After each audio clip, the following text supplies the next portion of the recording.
مگر میرا ذہن اس قدر پر تجسس تھا کہ میں دیکھنا چاہتی تھی کہ آخر شادی کی پہلی رات بھائی اپنی بیوی کے ساتھ کیا کرتا ہے کہ وہ بیچاری جان سے چلی جاتی ہے۔ اس لیے میں نے بھابھی کو اپنے کمرے میں بٹھایا اور خود اس کا لباس پہن کر بھائی کے کمرے میں چلی گئی۔ میں نے گھونگھٹ نکالا ہوا تھا تاکہ کسی کو شک نہ ہو اور بھائی بھی مجھے اپنی بیوی سمجھے۔ یہ جاننے کا تجسس اس قدر زیادہ تھا کہ میں نے اپنی جان کی بھی پرواہ نہ کی، کیونکہ یہ حقیقت پر سے پردہ اٹھانا انتہائی ضروری تھا، اور حقیقت جاننے کے لیے مجھے بھائی کے کمرے میں جانا پڑا۔ میری آنکھیں انتہائی گھبرائی ہوئی تھی، کیونکہ جان ہر کسی کو پیاری ہوتی ہے۔ مجھے بھی میری جان بڑی پیاری تھی، مگر تجسس ایک ایسی چیز ہے جو انسان کو بڑی سے بڑا رسک لینے پر مجبور کر دیتی ہے، اور میں بھی آج مجبور ہو کر بھائی کے کمرے میں تھا۔ ان کی وہ جگہ نیلی کیوں ہوتی تھی؟ اور پھر اچانک سے کچھ ایسا ہوا کہ میرا دماغ سائیں سائیں کرنے لگا، کیونکہ بھائی تو میں کپ کپاتے وجود کے ساتھ اپنی بڑی بھابھی کے کمرے کے دروازہ زور زور سے پیٹنے لگی۔ مجھے بے پناہ خوفزا محسوس ہو رہا تھا، یوں لگتا تھا جیسے اب میں بہت جلد مرنے والی ہوں، اور مجھے اپنی جان بچانے کی خاطر بھابھی کے کمرے کی طرف دوڑ لگانا پڑی تھی، مگر وہ شاید گہری نیند میں تھی، اس لیے دروازہ نہیں کھول رہی تھی۔ پھر اچانک سے میں نے دروازے کو دھکا دیا تو وہ خود ہی کھلتا چلا گیا، اور مجھے حیرت ہوئی، دروازہ تو لاک نہیں تھا، کمرہ نیم سا اندھیرا تھا۔ میں نے دروازہ بند کر کے کنڈی لگا لی اور بیڈ پر آ کر بیٹھ گئی۔ میں نے کپ کپاتے ہاتھوں سے بیڈ کو ٹٹولنا شروع کر دیا، مگر بیڈ بالکل خالی تھا اور بھابھی وہاں موجود نہ تھی۔ بھلا رات کے 12 بجے بھابھی کہاں جا سکتی تھی؟ کہیں وہ کچن میں تو نہیں ہے؟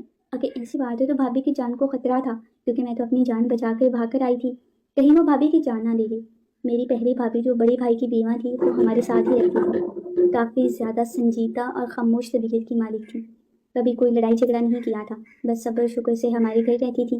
حالانکہ وہ جوان اور خوبصورت تھی، مگر پھر بھی بھائی کے مرنے کے بعد وہ کبھی شادی نہ کی، ہمارا گھر چھوڑ کر نہ گئی تھی۔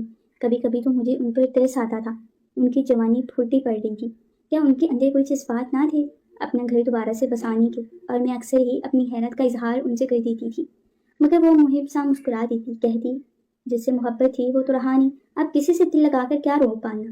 ہم سب کو بھابھی سے بے پناہ ہمدردی تھی، میں تو انہیں اپنی بڑی بہنوں کی طرح سمجھتی تھی، دوستانہ سا تعلق رکھتی تھی، مگر اب میں بھابھی کے کمرے میں کھڑی کپ کپا رہی تھی اور سوچ رہی تھی کہ کہیں وہ سیاہ چوگے والا وجود اس کے پیچھے نہ پڑ جائے جس سے جان بچا کے میں بھاگ کر آئی تھی۔ مجھے اپنی بھابھی کی بے پناہ فکر ستائی جا رہی تھی، بس نہیں چل رہا تھا میں اڑ کر ان کے پاس چلی جاؤں اور ان کی جان بچا لوں، مگر نہ جانے کیوں میرا دل سوکھے پتے کی طرح لرز رہا تھا۔ مجھے اس خوفناک بلا کا سامنا کرنے سے بہت ڈر لگ رہا تھا، کیونکہ جب میں بھائی کے کمرے میں دلہن بنی بیٹھی تھی اور بھائی بار بار میرے پیچھے ہاتھ لگا کر کسی کو پیر دھکیلنے کی کوشش کرتے تھے اور ساتھ ساتھ منہ میں کچھ بڑبڑا رہے تھے، تو مجھے بھائی کی یہ حرکت بہت عجیب لگی تھی، مگر میں پوچھنے کی ہمت نہ کر سکی کہ کہیں بھائی میری آواز ہی نہ پہچانے کہ بھابھی کی جگہ ان کی بہن دلہن بنے ان کے ساتھ بیٹھی ہے۔ اچانک ہی جب بھائی کی رفتار تیز ہوئی تو میں نے گھٹی گھٹی سی سانس برآمد کی اور کہا کہ پانی۔ بھائی ایک دم سے رک گئے اور دکھا تھا، میں تھوڑا سا قریب گئی تاکہ جان سکوں کہیں یہ میرا وہم تو نہ تھا، مگر جیسے ہی میں ذرا سا قریب گئی تو میرا 14 طبق روشن ہو گئے، کیونکہ یہ میرا وہم ہرگز نہ تھا، وہ واقع کوئی وجود تھا، جانے سیاہ لباس پہنا ہوا تھا اور سیاہ بڑی بڑی چادر سے گھونگھٹ نکالا ہوا تھا۔ اس کے ہاتھ میں ایک ٹوکری تھی جس کا ڈھکن بند تھا اور وہ آہستہ آہستہ میری جانب بڑھ رہا تھا۔ مجھے تو اپنی روح فنا ہوتے ہوئے دکھائی دی تھی، اب مجھے اپنی گزشتہ بھابھیوں کی پورے 4 موت کا راز معلوم ہونے والا تھا، مگر فی الحال مجھے اسے اپنی جان بچانی تھی، اس لیے دبے قدموں بھاگتی ہوئی بھابھی کے کمرے کی جانب بڑھ گئی اور دروازہ بجانے لگی۔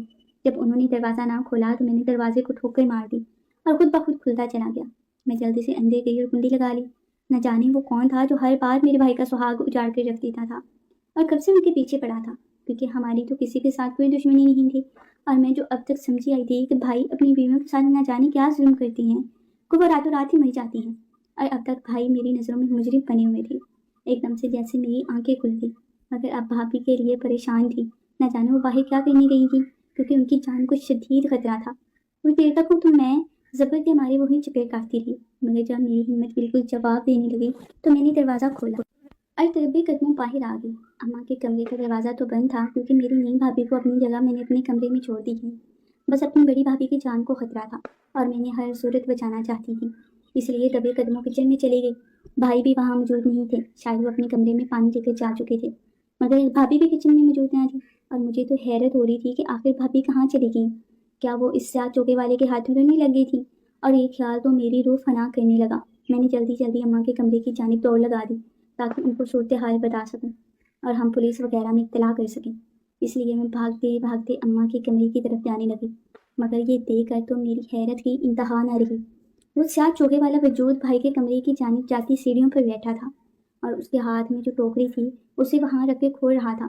میرا پورا جسم پسینے سے بھیگ چکا تھا کیونکہ جو چیز اس ٹوکری میں برآمد ہوئی تھی وہ میری جان نکالنے کے لیے کافی تھی اور مجھے جیسے میرے سارے سوالوں کے جواب مل چکے تھے۔ اس لیے میں نے آؤ دیکھا نہ تاؤ اور اماں کے کمرے کے سامنے جا کر زور زور سے دروازہ پیٹنا شروع کر دیا۔ اماں نے ایک دم ہڑبڑا کر دروازہ کھولا اور مجھے سامنے دلہن کے روم میں دیکھ کر ایک دم سکتے میں آ گئی۔ میں جلدی سے کمرے میں گئی اور دروازہ بند کر دیا۔ اماں حواس باختہ سے مجھے دیکھنے لگی، بولی کہ کیا ہو گیا تمہیں، تم یہ کیا حلیہ بنا رکھا ہے؟ میں نے کہا اماں سوال مت کرو، ہم بہت بڑی مصیبت میں پھنس چکے ہیں، ہماری جان کو خطرہ ہے۔ اور اماں نے تو یہ بات سن کے اپنے سینے پر ہاتھ رکھ لیا۔ میں نے جلدی سے اپنا موبائل تکیے کے نیچے سے اٹھایا اور پولیس کو فون کر کے سارا ماجرا بیان کر دیا۔ انہوں نے کہا کہ ہم تھوڑی دیر تک پہنچ رہے ہیں، ہمیں اب کمرے میں ہی انتظار کرنا تھا کیونکہ باہر خطرہ تھا۔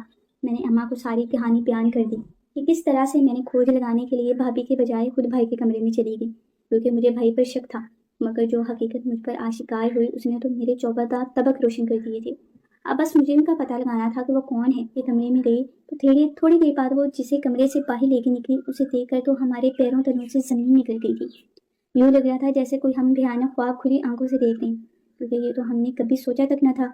پولیس بھابھی کو ہتھکڑیاں پہنا کر باہر لے کر آئی تھی اور بھابھی کے بال بکھرے ہوئے تھے۔ ان کا حلیہ اتنا خوفناک تھا کہ ہم تھوڑے تھوڑے کانپنے لگے۔ تب سے نہ جانے ہمارے گھر میں ایک قاتل چھپ کر بیٹھا تھا جسے ہم اپنا سمجھتے تھے اور ہمیں لگتا تھا کہ بھابھی جیسی اچھی تو کوئی ہے ہی نہیں اس دنیا میں۔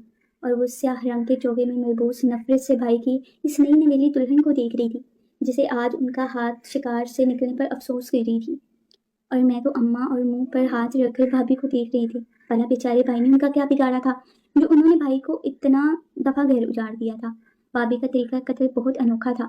وہ بھائی کی شادی والی رات یوں ہی سیاہ چوگا پہن کر بھائی کی کھڑکی کے پاس آتی تھی اور اپنی اس ٹوکری میں سے وہ ناگ برآمد کرتی تھی جو دلہن کے پچھواڑے پر کاٹ لیتا تھا، جس کی وجہ سے وہ حصہ نیلا پڑ جاتا تھا اور یوں لگتا تھا جیسے بھائی نے نہ جانے کیا تشدد بھابھی پر ایک ہی رات میں کیا ہے اور وہ مر گئی۔ اور بھابھی ایسے کیوں کر رہی تھی؟ یہ سوال ہم سب کے ذہنوں میں ادھم مچا رہا تھا۔ جب پولیس بھابھی کو لے کر چلی گئی تو بھائی وہاں کاؤچ میں بیٹھ گیا، اپنے بال نوچنے لگا۔ اب بھائی کی شکل دیکھ کر دنگ رہ گئے تھے۔ کیا وہ جانتے تھے کہ بھابھی ان کے پیچھے ہیں اور وہ ایسا کیوں کر رہی ہے؟ میں اماں بھائی کے پاس جا کے بیٹھی، ان کو کندھے سے ہلایا اور پوچھا، کاشف آخر تم سب ہم سے کیوں چھپایا؟ جس پر ہم ایک دم سے بھائی رونے لگا اور کہنے لگا، خود سے ہم اس پہ کب سے نظر رکھے ہوئے، اس کا دل آ گیا تھا مجھ پر۔ دراصل بھائی کی شادی کے بعد جب وہ ہمارے گھر آئی تھی تو بھائی کی بجائے مجھ پہ توجہ دینے لگی۔ شروع میں تو مجھے لگا شاید میں ان کا دیور ہوں اس لیے اتنا لگاؤ ہے، مگر جب وہ اونچی حرکتوں اور ہتھ کنڈوں پر اتر آئی بیسٹ اور اردو مجھ سے کہانیوں ظاہر کے محبت لیے کر دیا تو میں نے ہمارے ان کو چینل غصہ کو دکھایا کہ سبسکرائب آپ کریں شرم آنی چاہیے، اور آپ بیل میرے بھائی آئکن کی کو عزت ہے، دبائیں میں ان کی تاکہ عزت کا ہماری مال آنے نہیں کر والی سکتا۔ ویڈیو مگر وہ نہ سب وہ سے رکا پہلے اور ایک آپ شام تک کو پہنچے۔ بھائی بھابھی کے کمرے میں آرام کر رہے تھے تو بھابھی نے ان کو ہمیشہ کے لیے سلا دیا تاکہ وہ ہمارے رستے سے نکل جائے اور میں بھابھی کو اپنا لوں، مگر مجھے شک تھا کہ بھائی کی قاتلہ وہی ہے۔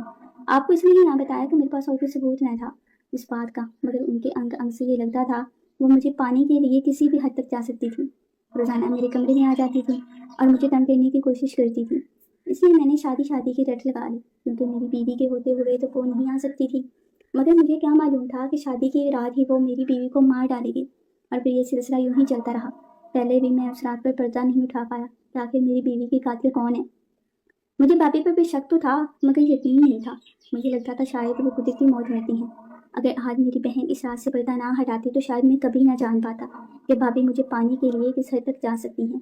یہ کہہ کر وہ زاروں قطار رونے لگا۔ اماں نے اسے تسلی دی اور کہا کہ اب اس کے انجام کا وقت ہو گیا ہے۔ اتنی معصوم لڑکیوں کے قاتل کے ذمہ دار ہے وہ، جسے ہم بہت معصوم اور سادہ سمجھتے تھے، وہ تو بالکل شیطان کی چلی نکلی۔ اب تو ضرور اسے پھانسی پر لٹکایا جائے گا۔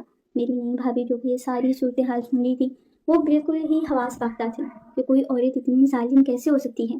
میں نے اسے تسلی دی اور کہا کہ اب تمہاری جان کو کوئی خطرہ نہیں، اب تم اور بھائی بالکل ہنسی خوشی کی زندگی گزارو گے۔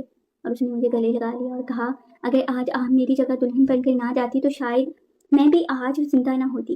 میری زندگی کو بچانے والی آپ ہیں، اس لیے آپ کی ہمیشہ احسان مند رہوں گی اور عزت کرتی رہوں گی۔ اور میں نے بھی اسے سینے سے لگا دیا تھا۔